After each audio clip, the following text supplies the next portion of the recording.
only has convened this forum and has brought us all together.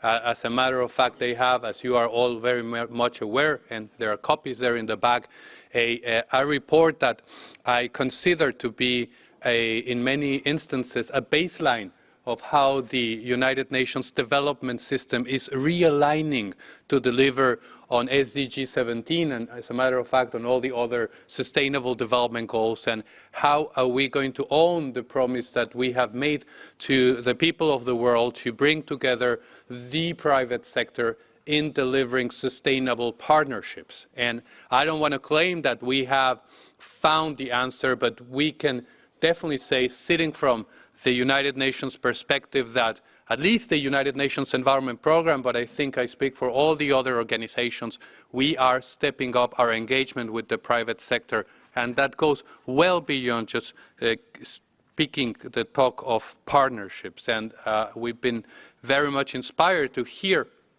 the way you have gone into very specific areas of collaboration, and I hope to address some of these as we move along in our very short presentation today. So thank you to the Joint Inspection Unit, and also thank you to the World Association for Sustainable Development. I'm also pleased to say that I'm not here alone. I have two colleagues that will be here assisting me if your questions get very challenging. For me, we have our coordinator for private sector engagement, Ms. Kamar Yusuf, who's sitting there, and also Mr. David Jensen, who's the head of policy on our conflict and disaster branch, who has beautiful examples to share. And so the issue that we have to discuss today, and the one that it captured my imagination, it is this idea of building bridges to the private sector. And it sort of conveys the vision that, like if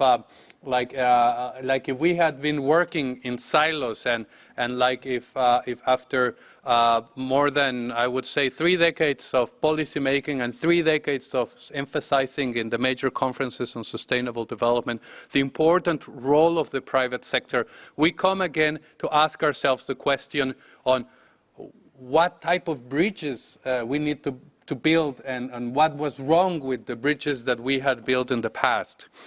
And in essence, the United Nations Environment Programme reflects in that sort of apparent contradiction.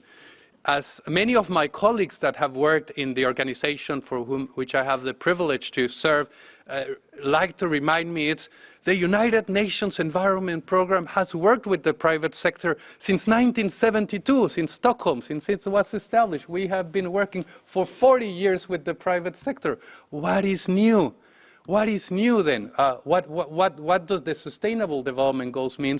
What does the drive that our new executive director, building on the vision of the Secretary General of the United Nations, Antonio Gutierrez, has to tell to the organization to say, you have to make an anchor of your work the activities with the private sector. The reason is very simple, distinguished ladies and gentlemen. It is that despite the fact that most of the UN organizations, starting by my own, have decades of experience in implementing projects in partnership with the private sector, I can definitely say that we have not owned the private sector as one of our core constituents. We have not been proud to step up and say, yes, we cannot achieve our mandate. We cannot achieve our vision.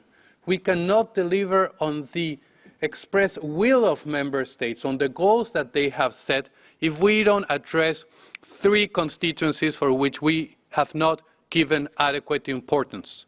The first one, it is that the UN Environment Programme had been for many years engaged and mostly centralized in working with ministries of environment. We have been the implementing agency, if you want, for ministries of environment. But yet, the challenges which we want to control, the solutions for those problems, the shifts in those trends, mostly rely on 3 core constituencies which we have not targeted upon. And I just want to remind those very quickly so that you understand our shift in our approach with the private sector. The first one, it's high-level political leadership. Usually, the ministries of environment are the gatekeepers. They want to emphasize and work on policies. They want to ensure that the environment is kept safe. They overemphasize sometimes regulations. There's a mistrust on the way they work with the private sector in several regions of the world, starting by my own Latin America. So we need to go higher and ensure that high-level policy direction is given. The second one is the private sector. We have to learn to work in a new approach with the private sector. And the third one is citizens. We need to inspire citizens. So that doesn't mean that the approach that the UN Environment has had for many decades to service the ministries of environment is wrong. It means that it's not enough. So having said that, my first lesson learned on working with the private sector and in building these new bridges is its mandates are not enough.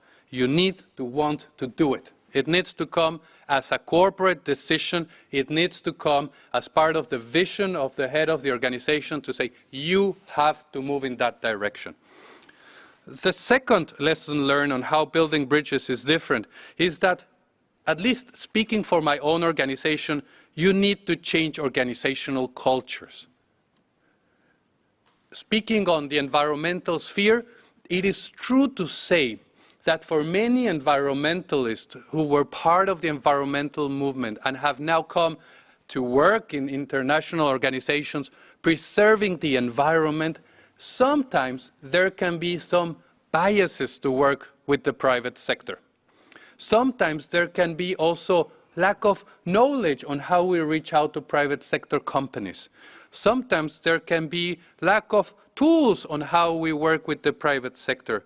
So a lot of what we do is, once the vision is laid out, is to change the culture, to change the culture of the organization, to bring down the barriers that also take us some staff to say, well, why should I invest more of my time to explore new clients, to explore new relationships, to build new products that perhaps will not only speak to ministries of environment, but that can go beyond. And for this, what we have learned is sometimes there are knowledge gaps that need to be overcome. Sometimes there are tools.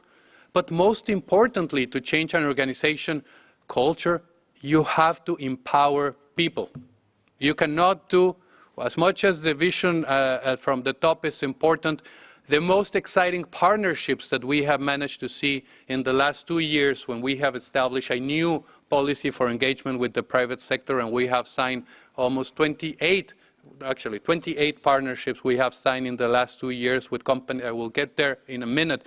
But the most exciting partnerships, they have been spearheaded, owned, and developed by staff, not necessarily at the highest level, by entrepreneurial colleagues at the beginning of their careers, by entrepreneurial colleagues at the middle of their career who have seized the opportunity and have come out with transformative projects. For example, we have one exciting partnership with Rabobank and also with BNP Paribas, which was, as a matter of fact, have created the first window of opportunity of $10 billion of investment into the preservations of new agricultural and landscape management facilities. And this is very active in Indonesia, it's active in Brazil, and soon will be available in other countries.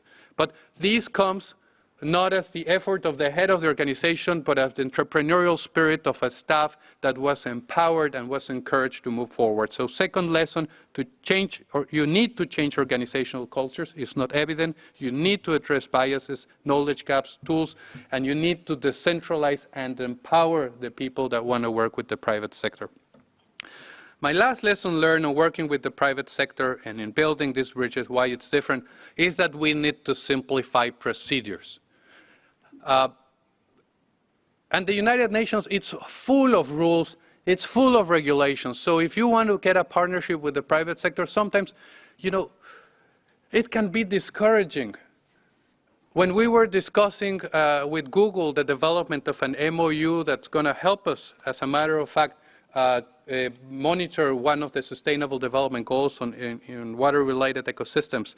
And you know, the message that we received from Google is that they only have one MOU with one UN organization, and they were almost not about to have it just because of the red tape, just because that it took years to get that MOU done. And I'm sure that all of those colleagues working with UN organizations that have developed this have managed to feel the pain.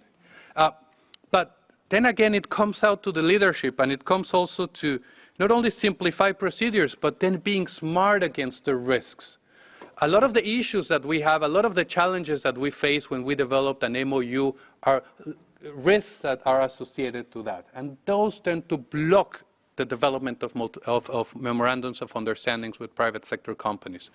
And they tend to drag because they are not prioritized. What we did in UN Environment, and this is something that we share as an experience for the UN system, is we established, along with a policy, a deadline. And the deadline for the risk assessment and the approval of the MOU was brought down from almost 6 months to 2 weeks. 2 weeks.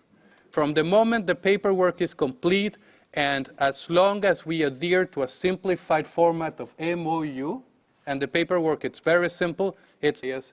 And the colleagues that had the entrepreneurial vision to develop a partnership, they were sometimes put in the position to say, okay, you want to develop a partnership, you do a risk, you measure the risk of working with that company. And that was a disincentive to work with the private sector, because all of a sudden this colleague said, what happens if something doesn't go the way we want it to happen? What happens if I'm ignoring something? And maybe you're using, then again, a research engine to get the information, so you don't know how to do it. So then again, we turn into a trusted partner, and that's something that it's also a lesson learned, and it's now part of the reform of the Secretary General in engaging partnerships, and that is calling on the Global Compact and using external risk assessors, independent risk assessors that are affiliated with the Global Compact. So this has provided us with the actual accurate information on the status of a company, on the risks of a company, but most importantly, on the compliance of a company with the principles of the Global Compact and with other international standards that measure sustainability. In several instances, what we have seen is that we were, if I can use financial terms, we were overwriting the partnerships with the private sector. We were thinking that some companies were very high risk when, as a matter of fact, they had quite a lot of compliance. They have done quite a lot of things. And then all we had to do is to say, okay, how do we mitigate those risks for those companies that can be considered as a high risk? And then what we did is to do the risk mitigation. We didn't put it on the shoulder of that specific colleague that was developing the partnership. We pulled together a number of resources, a number of colleagues, and then when you need to have a risk mitigation plan that is part of the file, it's done in a succinct manner. But that has taken the most important challenge as to work with the private sector from a UN perspective is the risk on the shoulders of a staff that wants to work with the private sector. So how we do that? Now, I don't think this presentation is complete if I don't go through 4 messages that have inspired us in moving forward once the bridge is built. And I'll take 1 minute for it. What we have learned is working on partnerships that reflect the world of today.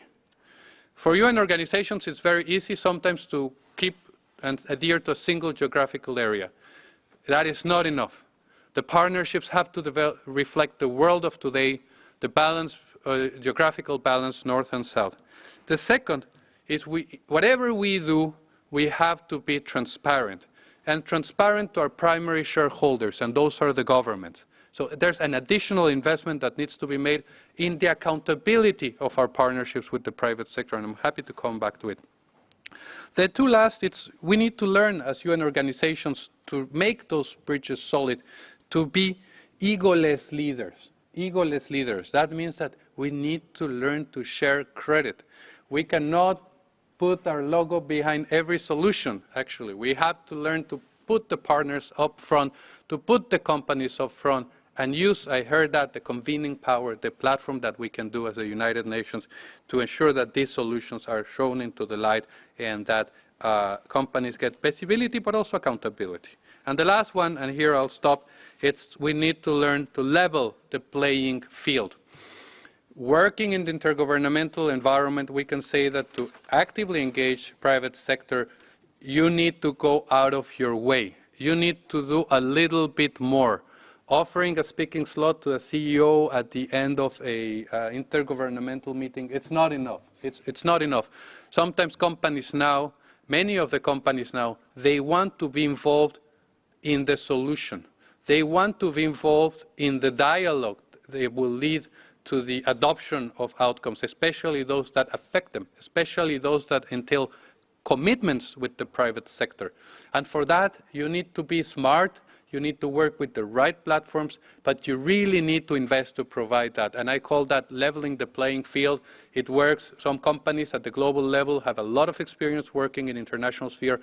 Other companies, they need some form of support to ensure that we level the playing field, not only amongst companies, not only between companies and governments, but both together.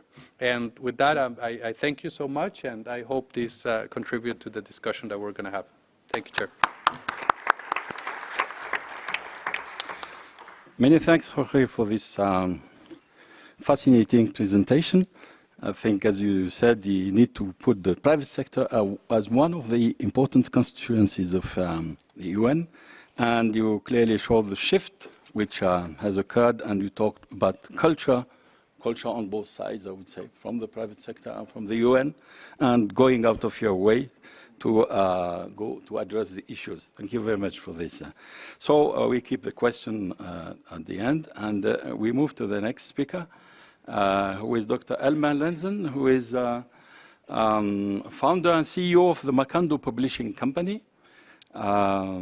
He's now the company is the leading publishing house in Germany for sustainable topics, and this is what is interesting for us. And amongst other things, it published the Global Goals Yearbook with support of the UN organization. And of course, it has also addressed issues to do at the government or regional government level, which is an important issue. He's also chair of the Macondo Foundation, a non-profit organization in support of a sustainable development, and co-founder of the Sustainable Business Angels. It's the best way to bridge the gap and build bridges. So, Dr. Elmer, the floor is yours. Thank you. Thank you very much. Yes, today I speak in my role as a business representative, and the topic of this panel is building bridges to the private sector. And I would like to speak about, when we have this image of the bridge, whom will you meet at the other side of the bridge? So who are the businesses on the other side? We always talk about the business, the private sector, which actually doesn't exist in this form. So this is a bunch of different organizations with different expectations. It's not a monolithic block. And we heard a lot of times that this is a marathon run, and not all companies are front runners. Some are in the middle field, and many probably are laggards, but this is part of the race. Maybe they will become faster on the long run. And so the question I would like to illustrate you a little bit as to describe you different types of companies when they engage with the SDGs and engage with sustainability topics, and what are the motivations, and to probably understand a little bit better whom you are going to meet at the other side of the bridge. And I'm not going to, in this context, I would like to use the concept of CSR, and because this is the way how we as a companies handle this topic. And there are a lot of models of CSR, which I do not want to explain in deep, because you all know them, from Archie Carroll's Pyramid to John Elkington's triple bottom line, or Michael Porter's Create Share Value approach. There are very, very good projects, and for instance, I suppose that Helen from Nestlé will talk about her creating share value experiences. My question is not what is CSR, but how mature is CSR in the companies? And because the basic assumption when we look at this topic and of the role of private sector is that the higher the quality and the greater the extent of the integration of sustainability into the company, the greater is the benefit for society, for the planet, and by the end of the day, for the company itself. And so I would like to talk about creating value for everyone. Value in this context does not mean just revenue, and everyone is more than the direct stakeholders. So CSR, at least in my definition, is not the fine art of writing checks, it's about creating values. So there are different levels of quality you find in companies. There are some, I would like to classify them from CSR 0.0 to CSR 3.0, so to see how it becomes RAPER. And a very basic approach is when it is neither systematic, planned, or otherwise organized. Then a company just follows the laws, and if there is a natural catastrophe or a request from an association, then they give some money, they donate something, but it has nothing to do with the economic success within the company. And this is what I call cosmetic CSR. So this is what you see some companies doing, this kind of approach, but it's not what we would like to talk about. So more active, a better planned approach would be kind of long-term contributions and long-term corporations. Then we have maybe level 1.0. Such a kind of engagement of companies still has nothing to do with their core business and has no effect on its business. So it's a nice to have approach. And from an operational point of view, this is purely a cost factor. And therefore you can pop it up or minimize it depending on the situation of the company. The motivation why companies are doing this is mostly ethical motivation, so empathy. And in many cases, it's also because the company has caused damage and now they're trying to improve their reputation. This is a kind of responsive CSR. It's still not where we want to go to, because and now we come to levels which are of interest. But honestly, on the race, many companies are not at this level. So today's best-in-class approach would be not the question how you spend your money, but it's the question how you earn your money. So this is the way we have to ask. So in this kind of logic, corporate sustainability and sustainability issues become part of the corporate strategy. They become part of the business products. They are part of the portfolio. They are part of the brand promise. And this is only made by systematic planning and management within the companies. And then CSR is an active, reflective, and strategic approach. It's planted in the DNA of a company. This is where we have to go. And as a company, you need rules, you need regulations, you need a understanding, as Jorge explained, of a playing field. So this is important, yes. But normally as a company, you cannot structure this playing field by your own. So you have to create standards with others, with initiatives, and then therefore cooperation with the public sector is important. It's a kind of creating so-called soft laws, which are voluntary but binding commitments. And I think this is a very good approach below the hard laws, like state regulations, to have good soft laws which are working and for such topics. The UN Global Compact is a good example for such a soft law. But for the SDGs, we have to go beyond, and we have to ask, as Barbara Adams yesterday said, what's a good company? So what makes a company good? And being part of an initiative does not mean that you're automatically good. So and the other danger we see with such regulations is sometimes they turn into bureaucratic monsters, and so we have to take care that such partnerships are not too bureaucratic. On the other side, of course, there have to be a certain kind of assessment and quality assurance, but we have to take care that we do not fall into a check-in-the-box mentality, yeah, where you lose, let me say, a little bit the spirit of it.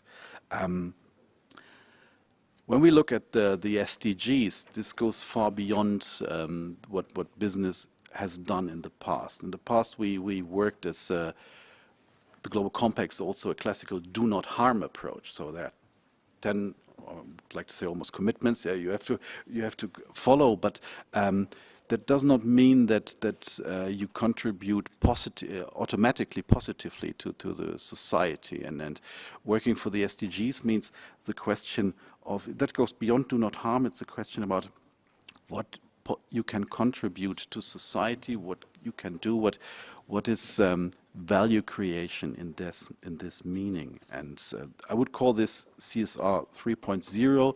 This is future.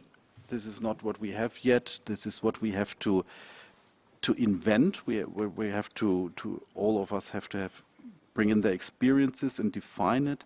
And this is a broader and an indirect approach to things. And there are also a lot of conflicts in this. To give you an example, if we say companies have to do something to fight poverty, to improve education and all these things, and do something good for health. So how far do we go? How far is it at the end of the day?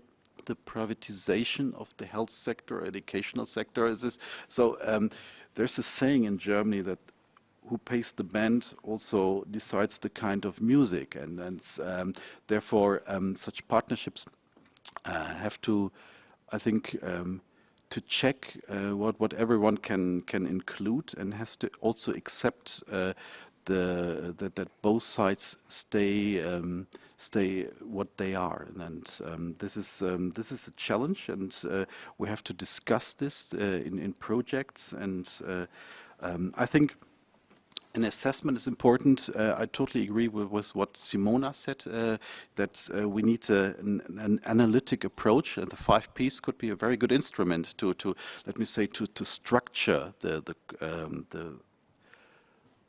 activities you do for due diligence on one side, as you said, but also for kind of evaluation of the projects. And this is what I called yesterday kind of asymmetric partnerships, which are of great interest. And but companies in a certain way have to invent new products and have to reinvent themselves as well, because it goes beyond doing a good qualitative good product towards a product that has still a good quality, but also is good for society. And what good for society means is very unclear for us right now. And I understand that it's very unclear for the UN what is a good company. And so in this field this is shallow water where we have to find answers. And this is what I would like to discuss with you. Thank you for the moment. Thank you very much, Elmer, for your very useful and thought-provoking talk, linking CSR and SDGs. We tend to think about CSR in other terms, but when we get them close, there are many new issues that are being raised. And the key issue, what is a good company at the end? So I think we'll raise it in the discussions.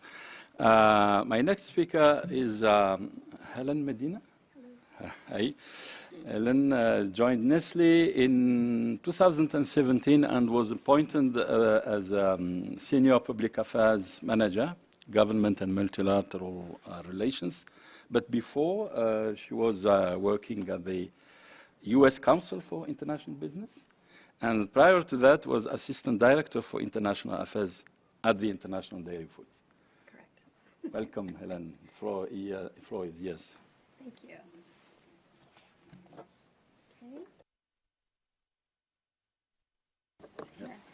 Thank you is that good? Excellent. Thank you for the introduction and for inviting me here and for being the one of the the company representative, one, the others on the edge there, and for having this discussion. So thank you to the Joint Inspection Unit of the UN, and obviously to the World Sustainable Association, World Association for Sustainable Development. Sorry about that. We are really appreciative of having Nestle here today to speak to you all about what we call creating shared value. That is how we fundamentally, it's our guiding principle for work. And so I was asked to talk about how we as a company report out on the SDGs, how we're involved in them, and why we see it's important for us to participate actively under the banner and the framework of the SDGs. So just so everybody understands who we are, as most of you know, we are a big global company, about 89 Swiss francs in sales. We have over 300,000 employees around the world. You can buy our products in 189 countries. We have over 2,000 brands, and about 1 billion products are sold every day. So we understand that we have an impact on society. We understand our strength, our largesse, as they would say, and this is a big reason to why we are reporting out on the SDGs and working with the UN Global Compact to understand how we can actually report even better on the SDGs and what we should be doing within society, but also obviously with our shareholders as well. So these are just some of the brands, just so that you understand what Nestle is. We are a local company in many areas because the way we've grown over the years is by acquiring local brands. So many of you may not know our actual name, Nestle, but at home you would know us through the various brands that I'm showcasing here. The brands are from, again, over the years of us expanding, we're a 150-year company. So what I wanted to talk about was creating shared value, because Elmer kind of referred to it a little bit. It's really what Michael Porter, a Harvard professor, had thought of, which is companies working to create shared value. And that means shared value for society, but also shared value for their stakeholders and shareholders. For us, it's our shareholders. We have to be, we're a company, that means we have to make profit, that means that we have, but the idea is how are we making that profit? And Elmer talked about that a little bit, which is how are we contributing to society? And so over the past 10 or so years, we came up with this model called the Creating Shared Value model, and you can see the little triangle here. And it's our guiding principle of how we do business. So in our office, you will not really see many titles saying, you know, sustainability officer or such. Really, it's really throughout our company that we're working within this model. We have a Nestle in Society board, that's an executive board within that thinks about this. And then we also have a Creating Shared Value or a board of outsiders that advise us on these topics. So what I said earlier was that we really understand that our business is linked to the health of society and the resilience of society and the world we operate in because of how big we are. We understand that. But the impact areas that we want to work on are really the ones that we most closely worked on with society, where we can actually bring most value. And so we do that through our nutrition and health and wellness dimension, because we obviously we're a food and company. We work on rural agricultural programs, because obviously agriculture is and raw materials is where we're getting our products from, and we're transforming and we're working within those communities. And then obviously we also work with our the environment itself. So not only our rural communities, but the environment. So what are we doing within the planet? And all of this is underpinned by what we call our respect for the society and respect for the future. And you'll hear our chairman, Paul Bulke, really speak about this quite a bit when he goes out. This is really near and dear to his heart.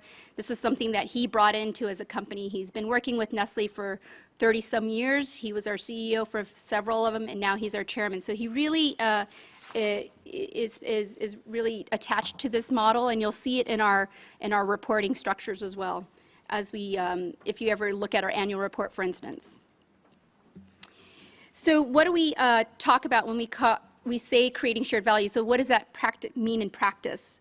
And what we mean in practice is that that our purpose is to enhance the quality of life and contribute to a healthier future. And we do that through our 3 buckets, like I said. I think you can see that on your screen. As we work on individuals and families. This is how we have commitments under our work in that space, and that goes along with several of our brands and products. We have commitments for our communities, and again, the idea is here to help develop thriving and resilient communities, and we have commitments on that. And then we also have commitments for the planet. So this is how our purpose works throughout our company, and our brands will be attached to each one of these buckets. And if you see here, we have 3 big ambitions that we have with each one of these buckets. So what we call our 2030 ambition, the first one is to help 50 million children lead healthier lives, and you'll hear about a flagship later on this year that will be announcing this a little bit more with more details on how we're doing that. We have an ambition to help improve 30 million livelihoods in our communities directly connected in our business activities. And last year we talked about a global youth initiative, and we launched that last year during the UN General Assembly with our CEO. So that is within that bucket. And then we also have commitments to strive for zero environment impact in our operations by 2030. And all these little, they're not little, sorry, all these 3 buckets have commitments within them, specific commitments that report out on our annual report. And then those commitments we have matched up to the SDGs. So for each of the bucket areas, I'll just talk a little bit about what we have here. For contributing to SDGs 2 and 3, what we've seen is that we can obviously offer healthier and tastier choices with our products. We also fortify our products to help out with micronutrient deficiencies in countries. So we are contributing to SDG 2 and 3 through those. We're trying to inspire people to lead healthier lives, and we do that by supporting and promoting activities that help with promoting of better lifestyles, whether it's promoting of vegetables or teaching people how to eat better, understanding nutrition, understanding what a healthy plate is.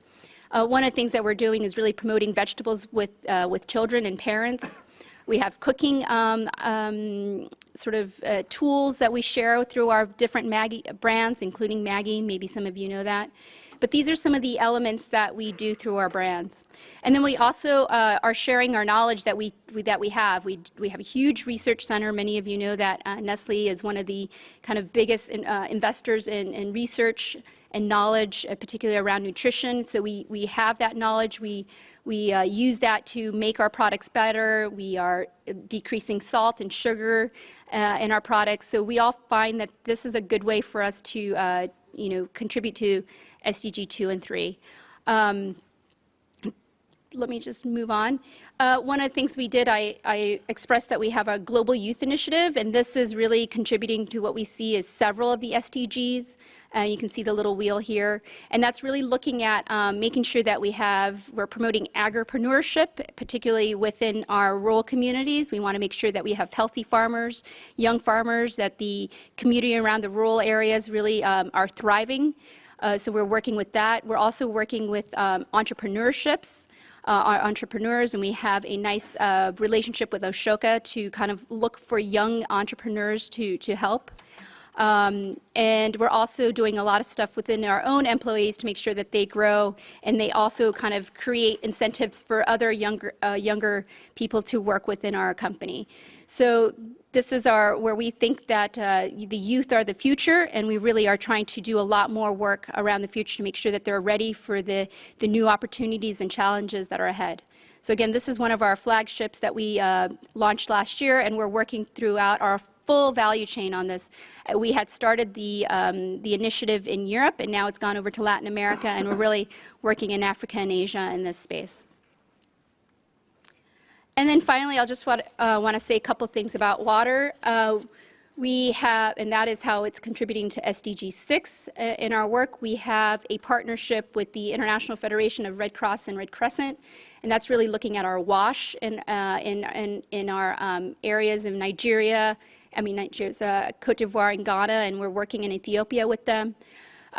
We also have a lot of work that we're doing within our factories. We have some really interesting things that we're doing in Mexico, for instance, where we're getting our milk from the dairy farmers, and we're using that milk, drying it, and then using that water throughout our factory to really spare water and use what we take out of the milk into our processes. And we're looking at other ways to do that in different factories.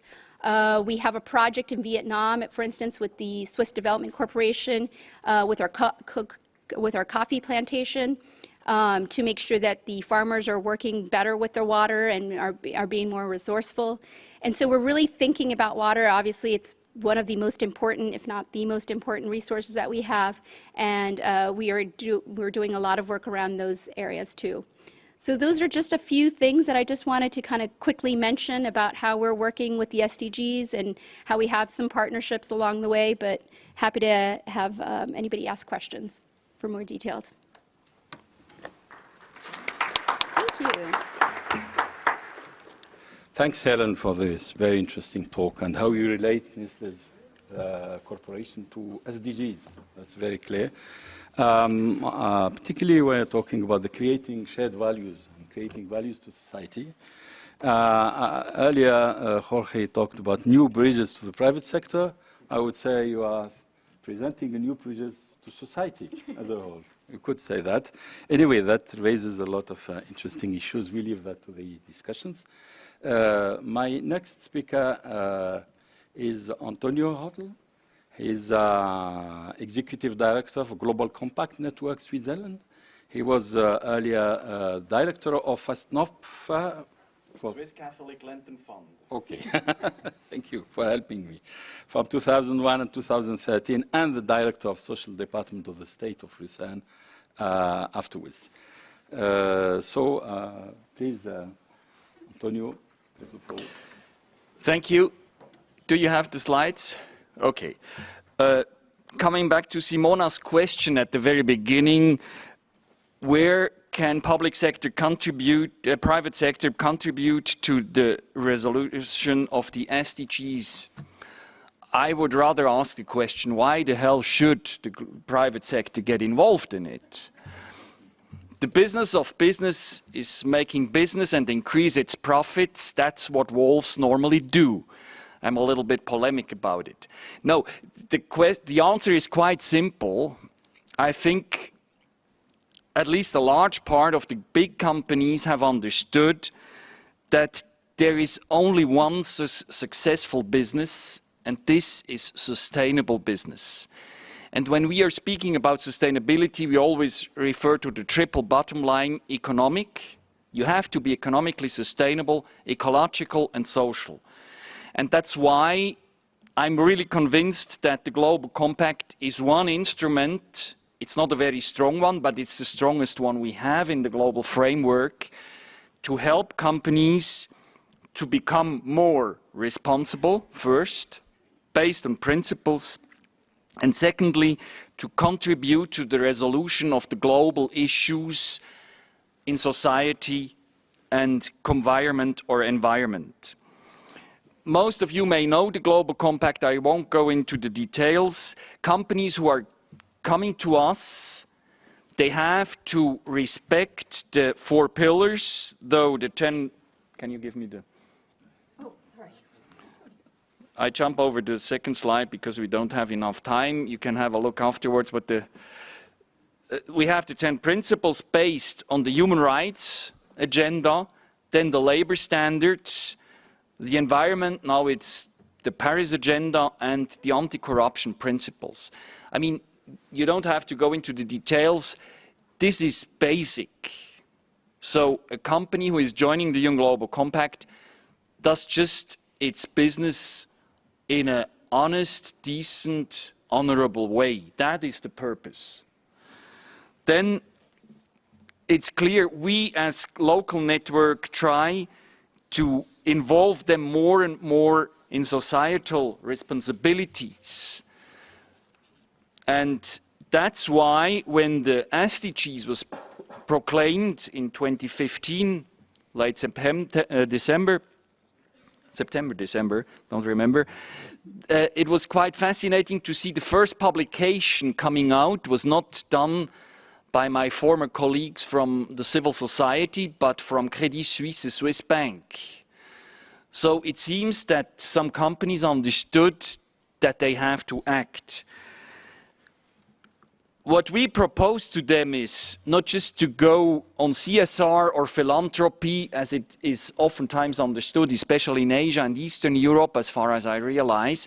For us, corporate responsibility is always the triple bottom line, the triple sustainability. And that means first, do your business and do it right and responsible. Respect the 10 principles, implement them along your whole value chain, not just PR, public relations, but in your whole value chain. And what is often forgotten, and we had it yesterday, is the whole investment sector. Companies like Nestlé have pension funds, they have short, mid and long-term investments, and this is the crucial question, because the financial industry, the financial sector, is the leverage on how we go on with our economic system. And I completely agree, there are lots of questions to be asked, and we as Global Compact Network Switzerland want to try to facilitate these discussions locally. That's why we collaborate with business schools. You may have heard of PRIME, Principles for Responsible Management Education. That's another network which will most probably come to Geneva shortly. It's now in New York at the Young Global Compact, and with them, among others, the business school Lausanne has developed this gap frame. There are other systems, but we had the issue of measurement. We need to know what our impact as private sector is, as well as the public sector has to know it. And we have some data, but there we have to progress. The gap frame shows in Switzerland that we have one big problem, that is our greenhouse gas emissions. We oftentimes forget that Switzerland seems to be a water castle, the issue of water with Nestle, but it's not true, because we import 83% of our water consumption.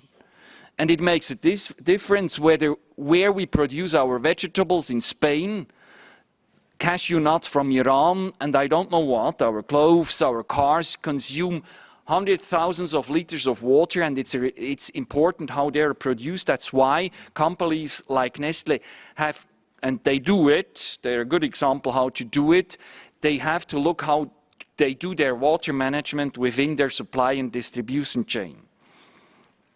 So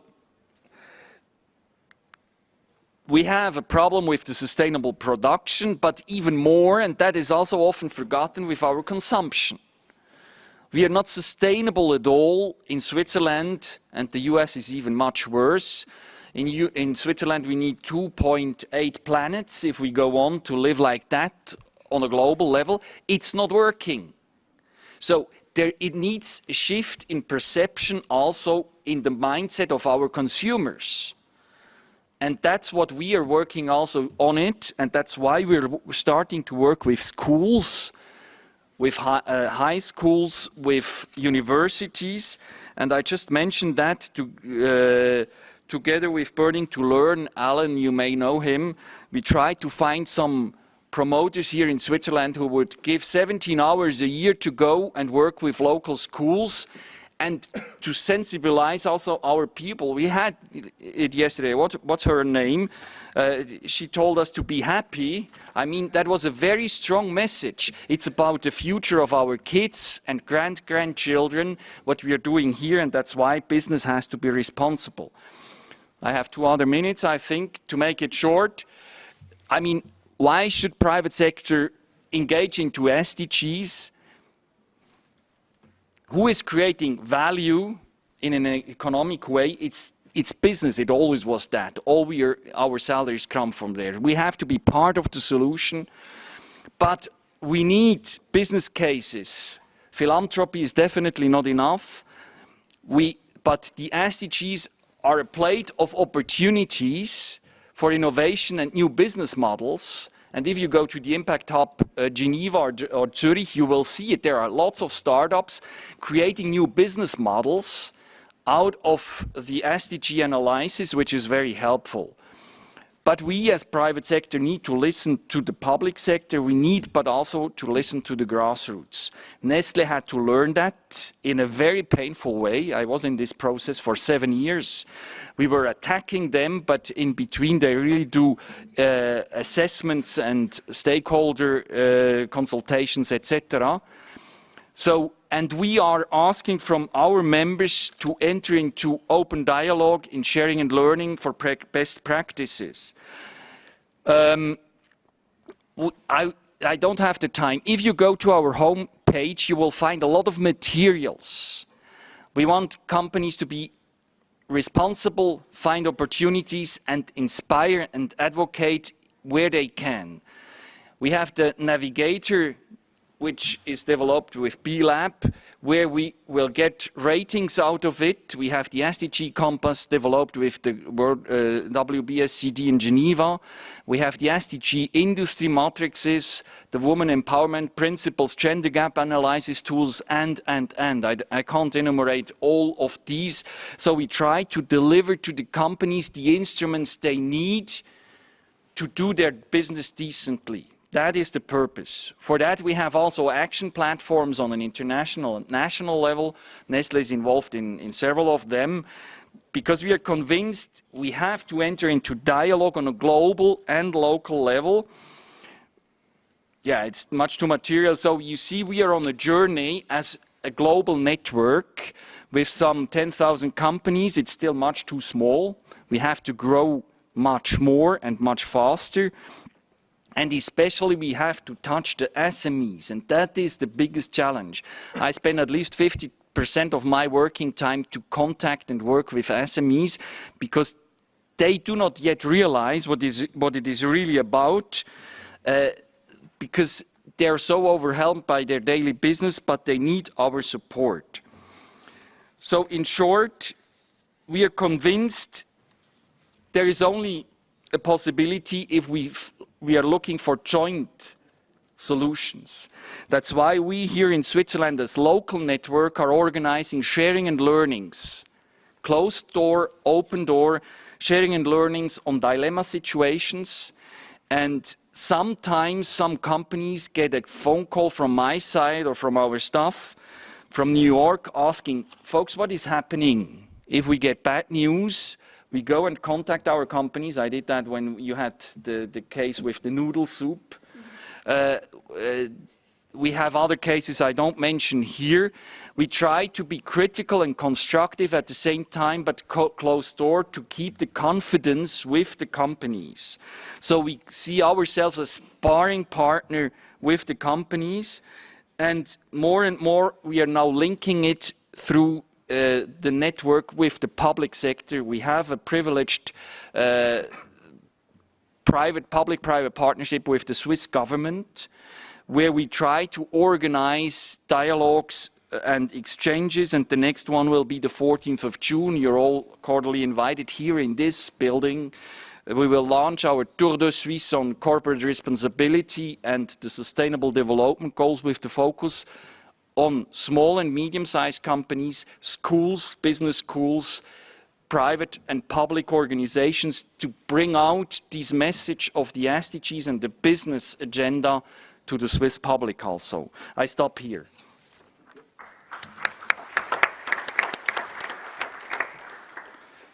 Thanks, Antonio, for this very interesting experience. I'm sure it will inspire many of us here to see how we can implement it elsewhere, because it's really fascinating and well advanced in terms of linking CSR and private concerns. And as you said, there's only one business that is sustainable business, I think. That is I was also interested by the fact they raised that sustainability is through the global value chain, and it has to be looked at in that perspective. We tend to look at it in a very narrow way.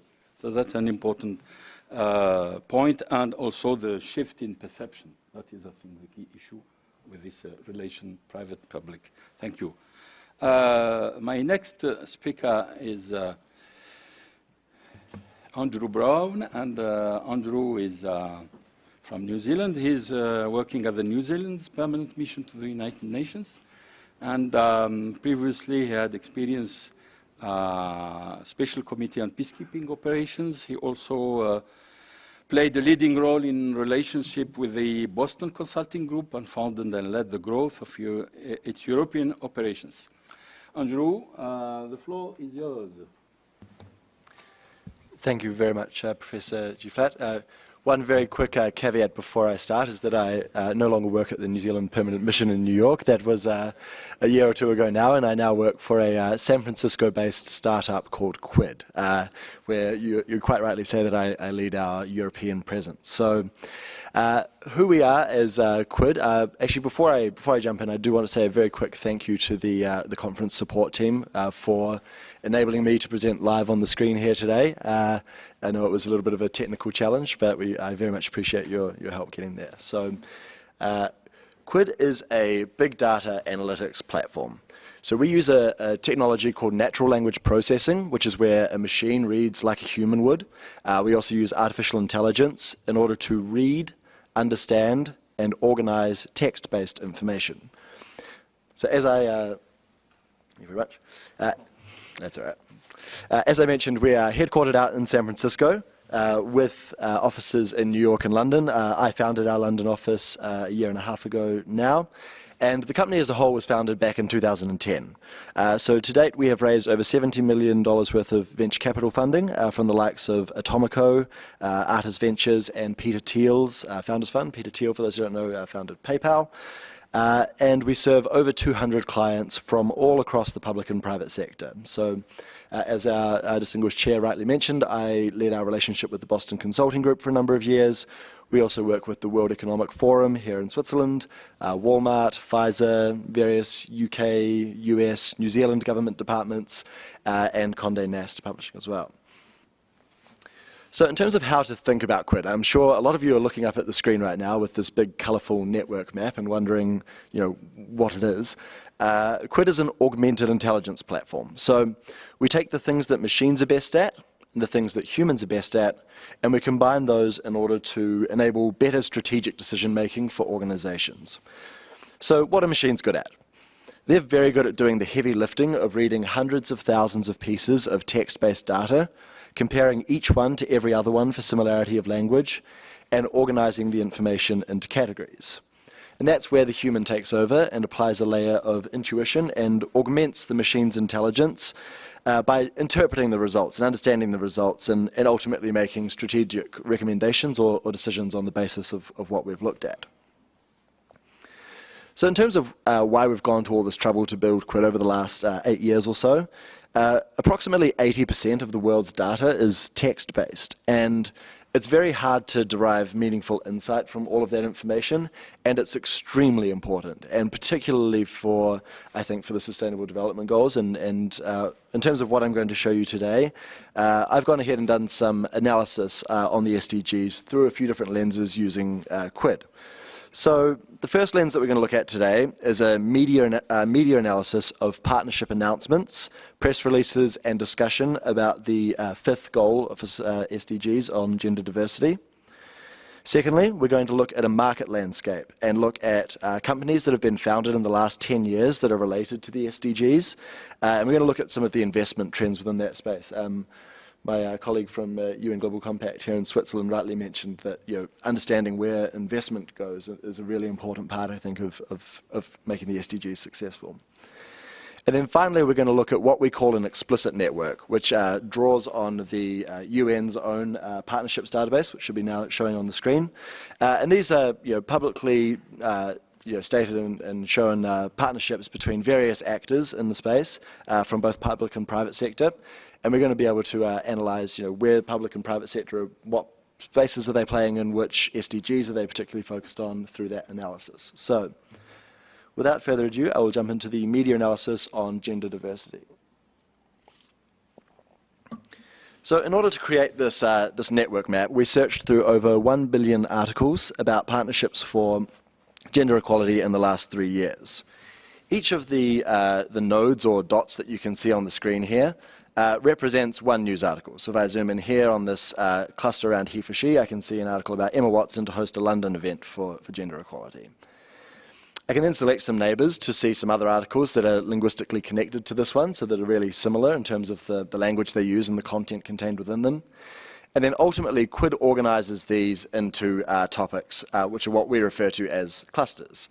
And as you'll see here, the clusters in this network on gender diversity span a wide range of topics. They span gender equality in the workplace, the He for She campaign, films, Hollywood, art, culture, sport, finance, you name it, there's something about it in this particular network.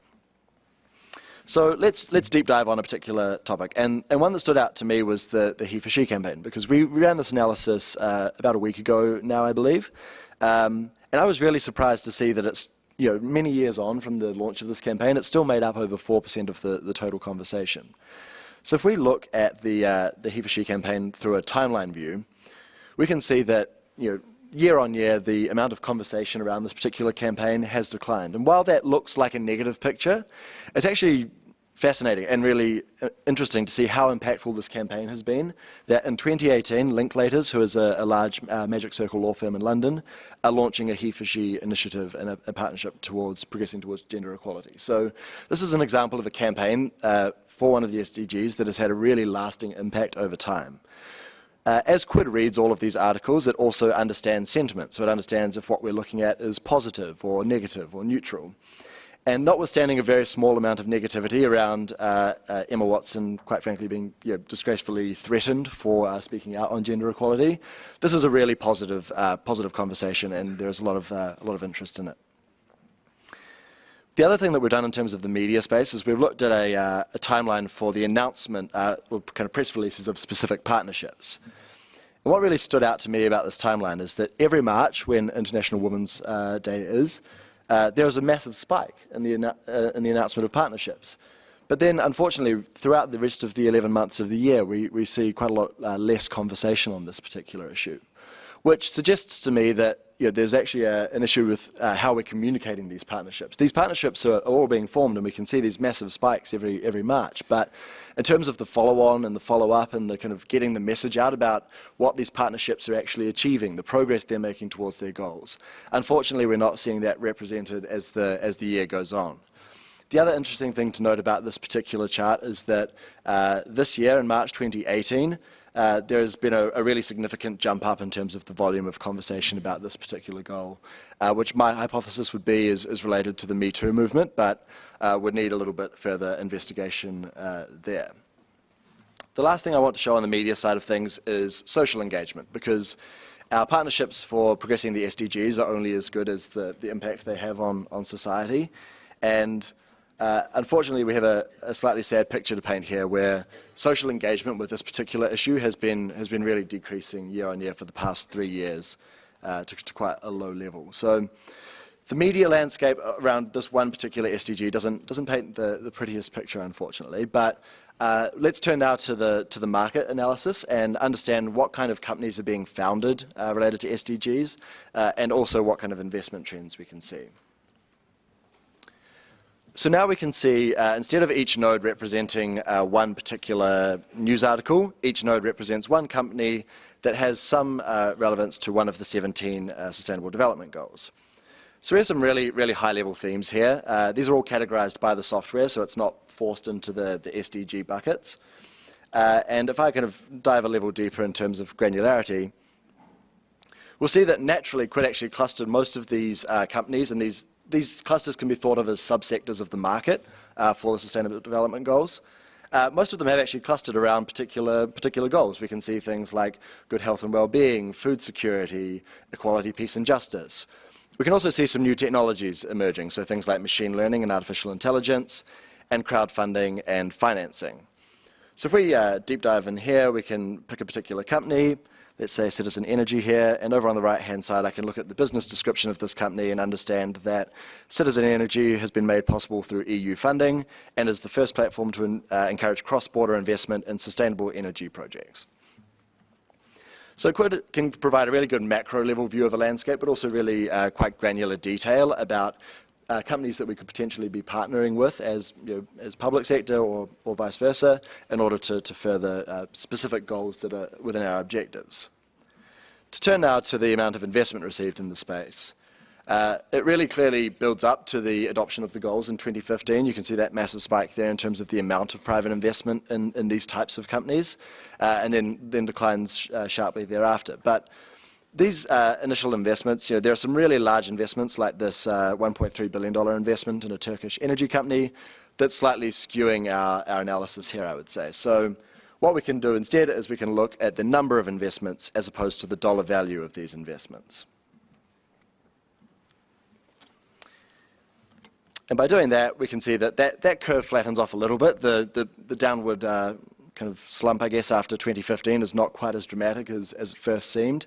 But it would be really interesting to compare these sectors with one another and see which ones are declining and which ones are increasing. So by putting this timeline up to 100%, we can make a fair comparison between sectors that have different numbers of companies. So looking at this chart, I can see really clearly that the amount of investment in energy, that dark blue color at the bottom, is going down. And one above that, sustainable agriculture, seems to be really increasing, with a large spike in 2016. So again, if I zoom in there, that makes that picture a little clearer. But that's just the funding trends, and that's only one part of the picture for the market around SDGs. Another part of that picture is the founding trends. So what kind of companies are starting up? And again, my colleague from UNGC mentioned that the small and medium enterprises are really important for us to be looking at the grassroots level to see what's happening on the ground. So the decline in companies founded related to the SDGs actually started before 2015. It started back in 2012, but again, it's not across every industry, and it's also not across every geography.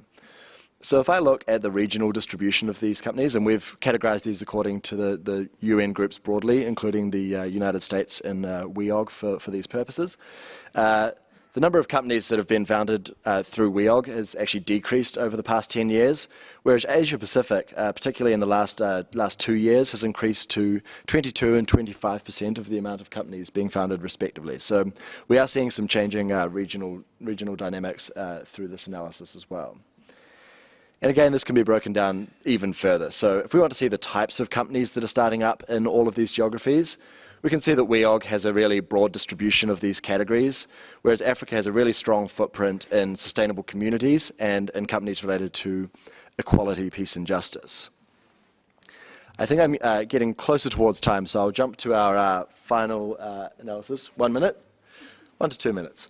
So I think you're going to find this one really interesting.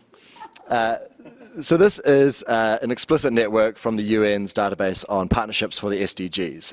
Now, it's a really crazily shaped network. It looks quite interesting, and currently it's coloured by private versus public sector participants. So each node represents one company who is active in this space. So I see the African Development Bank here, IDGN, all sorts of different OECD, all sorts of different organizations. Now, the first thing that stuck out to me here was that 58% of the participants in these partnerships are from the private sector, and only 41% are from the public sector. And for me, that was new information, certainly. I did not expect to see the private sector's involvement in SDG partnerships to be quite dramatically outpacing the public sector's, really.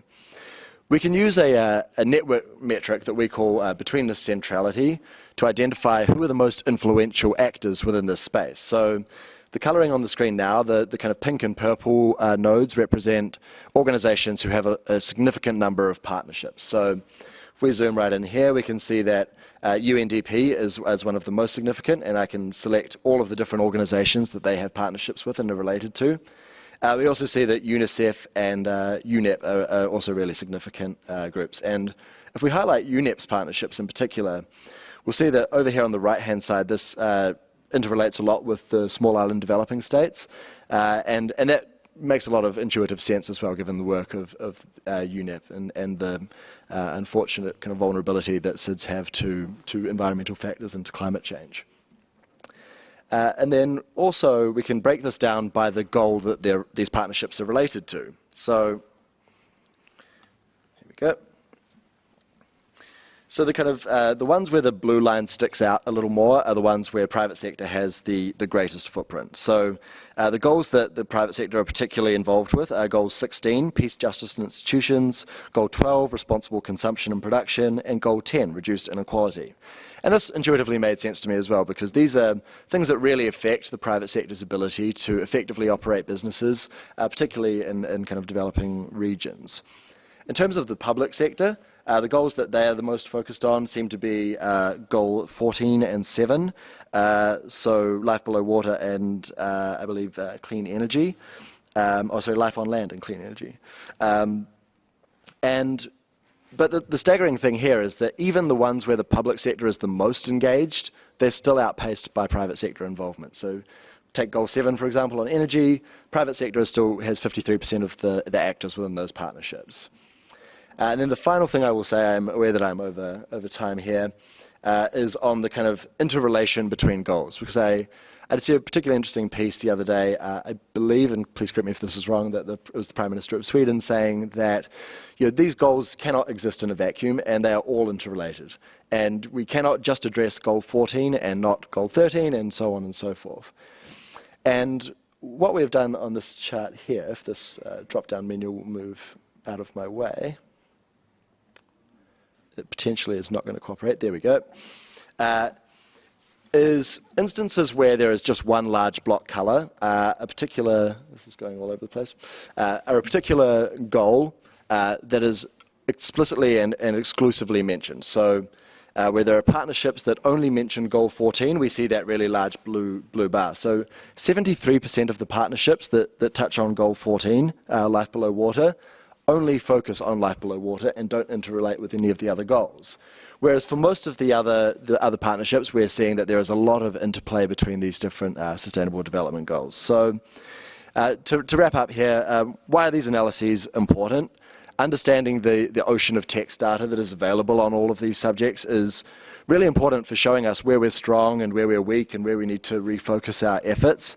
And strategies for tackling particularly extremely complex problems like those presented by the Sustainable Development Goals. These strategies cannot be formed in a vacuum devoid of information. They, at least good ones, can't. And our action can't be effective without strategic focus, and the necessary changes that really need to be made cannot be made without action. So it's been my privilege today to use Quid to enable us to understand a little better our progress towards some of these goals. And I thank you very much everyone for your time and attention, and I'll pass the floor back. Thank you very much, Andrew, for this fascinating experience. I was going to say, would you want more time? But I can't, unfortunately. Okay. Right. I think it's quite interesting to see how, from Europe Quid perspective, you have done fantastic. Not from your previous job, but this current one. So, and in my view, you have also indirectly contributed to Goal 9, because this is how you further and promote sustainable goals through usage of ICT, through the ICT, through ICTs. So you have done a fantastic job how you can actually, through this experience, get the Goal 9 even further, advanced. Thank you very much. So we have time for discussions now, and probably another 20 minutes, I think. 20 minutes of discussions, 10 to 15. So the floor is open for whoever wants to ask questions. Please be specific, present yourself, and very, very clear question. Go ahead. I'm from Kazakhstan. I have two questions to Laguna-Celis, Director of Governance Affairs and Private Sector Relations. Sorry if I mispronounce your name. Everything a person does in our society is based of profit. I agree with all of you that business should be built socially responsible. What role do you think the private sector, domestic and global level, should play in relation to aid processes? And how do donor and partner countries measure results of private sector engagement? From Ethiopia. Thank you. My question is to Mr. Hautle, and in principle 7, it said business should support the environment. And I would like to ask you two questions. Nowadays, with rapid industrialization and urbanization, developing country as well as developed country are facing two urban development challenges, namely how to treat increasing environmental pollution from previous industrial activities and how to respond to the ongoing industrial activities. I thank you. Perhaps the last question? Okay, go ahead. Yeah, hi, my name is Andy Garner. I'm from the International Atomic Energy Agency. Also a question for UNEP. You said that you've had particular success more kind of from an entrepreneurial mid-level management. So now are you working to institutionalize that and make it more corporate, or will you keep it more at an entrepreneurial level and allow more freedom for employees to try to put these partnerships together? Thank you. Last question, please. Ina, go ahead. I'd like to thank all the panelists. I thought it was really interesting to hear what the private sector's doing. But I actually have a question for Mr. Brown, because I've been working with colleagues at the University of Amsterdam who are using, if you like, automatic tools to look at things like the Web of Science and LexisNexis and Twitter, for example. And I really loved your graphs. And we found working with these tools, if I'm allowed to talk to them, for them, because I'm only involved with them very little. We've written a couple of papers together. We found these, you can show wonderful things, but it's very difficult to interpret the trends, we found. And I wondered if you could maybe give an example of how you've been able to create value for clients by looking at these sorts of analyses, which I thought were beautiful. I really like them. So,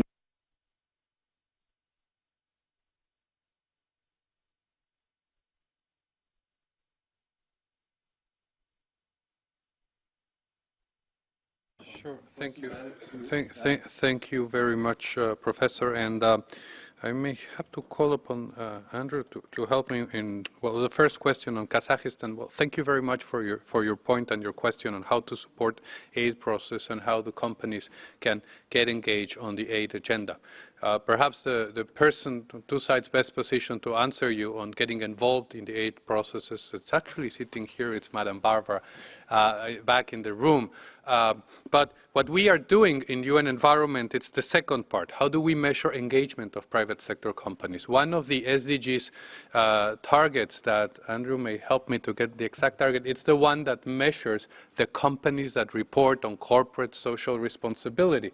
And UN Environment, on behalf of the UN system, it's the lead custodian in measuring that target.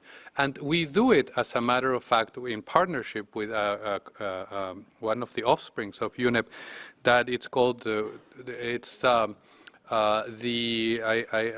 have a GRI, Global Reporting Initiative. But there are challenges in measuring this, because the way the target was configured, as a matter of fact, only measures the number of companies reporting on sustainability. So that doesn't tell us anything.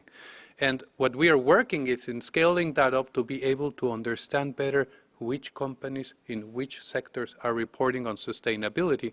And sometimes the reports on sustainability are, most of the cases, limited to publicly traded companies, companies that have to do that for their shareholders. So what about the small and medium enterprises? We need to find proxies for that. It's a major gap, the one that you're pointing, and one in which, if we are taking seriously the engagement agenda for the 2030 Sustainable Development Goals, vis-a-vis the private sector, we need to advance on it. IMO, thank you very much for your comments, and as a matter of fact, we are joined together in delivering on the vision of engaging the businesses towards the vision of a clean seas world. And I have to really recognize the work that IMO has done in ensuring that we work on shipping industry, the ballast, and we are advancing in that. Now, challenges to change. And well, this is, in essence, first within the organization. And you were very much struck by this idea, and another colleague also mentioned on strategic versus entrepreneurial. The first challenge to change, I would say, I will come back to my same point, it's their biases, sometimes in the staff of the organization, to proactively engage with the private sector. The second challenge to change, it's the issue of the risk. We perceive risk differently, so we need a harmonized approach to risk. The third challenge to change, it's, as a matter of fact, ownership. The private sector, I guess also like in my experience in intergovernmental negotiations, it's built on trust. It's built on mutual understanding. So we cannot have 30 different people engaging with one single company, each one asking, please support my little project. So we need to learn to respect that space. Now, with regards to our major shareholders, the most important actors for us as an intergovernmental organization are member states. And for them, it's accountability and transparency. We need to be and learn, and no, it's not easy, but if we cannot showcase each and every partnership and explain to member states what is that partnership, what is the organization doing, what are we getting in return, and if we don't do it regularly, then we create mistrust and we jeopardize any engagement with private sector. So those are the challenges in which we operate and we work with. Very quickly, and I will just take IAA, strategic versus entrepreneurial. We are on the fence, and let's say that my executive director and myself, we tend to push back whenever we hear we need to have a strategy to engage with the private sector. We need to identify exactly those areas where we want to work. And we are a bit reluctant on that. First, because it comes back to what is a good company. If we were to have a strategy and only say from the top level, this is the direction that we're going, some of the challenges that I foresee is that we may end up working with those companies that are already part of the solution. And of course we're doing that, and one of the best advices we receive from IKEA, a major global multinational, is that you want to work with those companies that want to lead in their sectors. But that doesn't mean to lead in green solutions. Sometimes there are companies that are in the gray agenda, in the brown agenda, that want to lead. Now, entrepreneurial, as a matter of fact, maintaining a partnership and scaling the partnership, it requires personal investment and commitment. So we are on the fence. We understand the strategic approach. We have guidelines for that. We have very clear rules of engagement. We share the information throughout the organization, but we definitely don't want to thwart the entrepreneurial vision of each and every colleague to pursue partnerships that will be beneficial for the organization. Thank you. Yeah, I can go on. Just a remark on the knowing reporting. Global Compact will improve through the navigator, the data collection on the reporting. That is still a big gap, but we will not resolve the problem of the SMEs who are not in the Global Compact. There we have to find other solutions. I don't know really how, but that's one of the big challenges. Then the question from Ethiopia, from a perspective of a company member of the UN Global Compact, if I get, or New York knows that they're polluting locally, we will go and speak with them immediately. But the problem is larger. I completely agree, it's a no-go that companies export their trash to Africa. We have other examples on the IT trash, which is not recycled because it's cheaper to deposit it in Africa. There we need collaboration. First, the states themselves have to improve the laws. That's a very important part. We need stronger civil societies who are attacking these companies. I say that as a representative of the private sector. We need the pressure against the black sheep within the industry. And thirdly, we need to create a pressure that that's a no-go. Sustainable business is successful business. We have to ban these companies who are really doing bad. But to defend companies, oftentimes they're attacked on bad data. We have made this experience sometimes. So it needs dialogue, it needs go and confront the companies, enter into dialogue, look what is true, what is not true, and you may take the help of WBSCD, Global Compact, or other actors, international actors, to create these dialogues. That's what we are doing here in Switzerland locally. I think it's this process I'd see. It's not an easy solution, but we have to go on. Thanks. Brief one. Thank you very much to the delegate from the Netherlands for the insightful question. The difficulty in interpreting these kind of new digital tools and analytics tools is not unsurprising.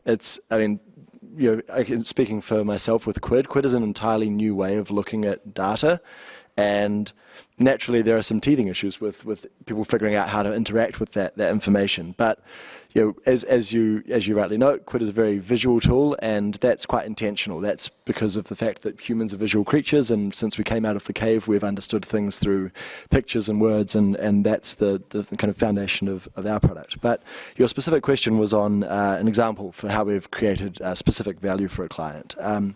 So obviously, while respecting client confidentiality, a major retail company in the United States uses Quid extensively throughout their organization, and we should all be very pleased to learn that the majority of the research that they're using Quid for is to focus on their sustainability efforts.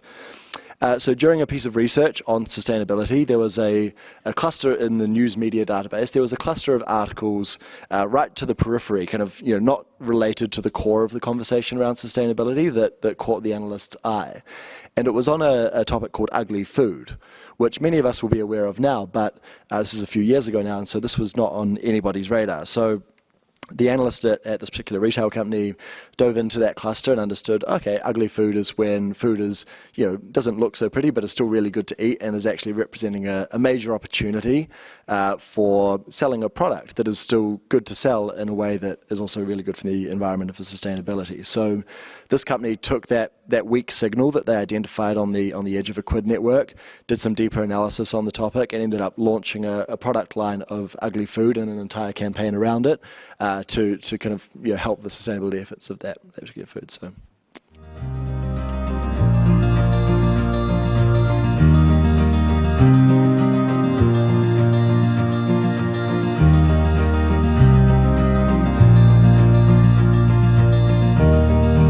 So please remember, if we all help and do a little bit, it will make a big difference.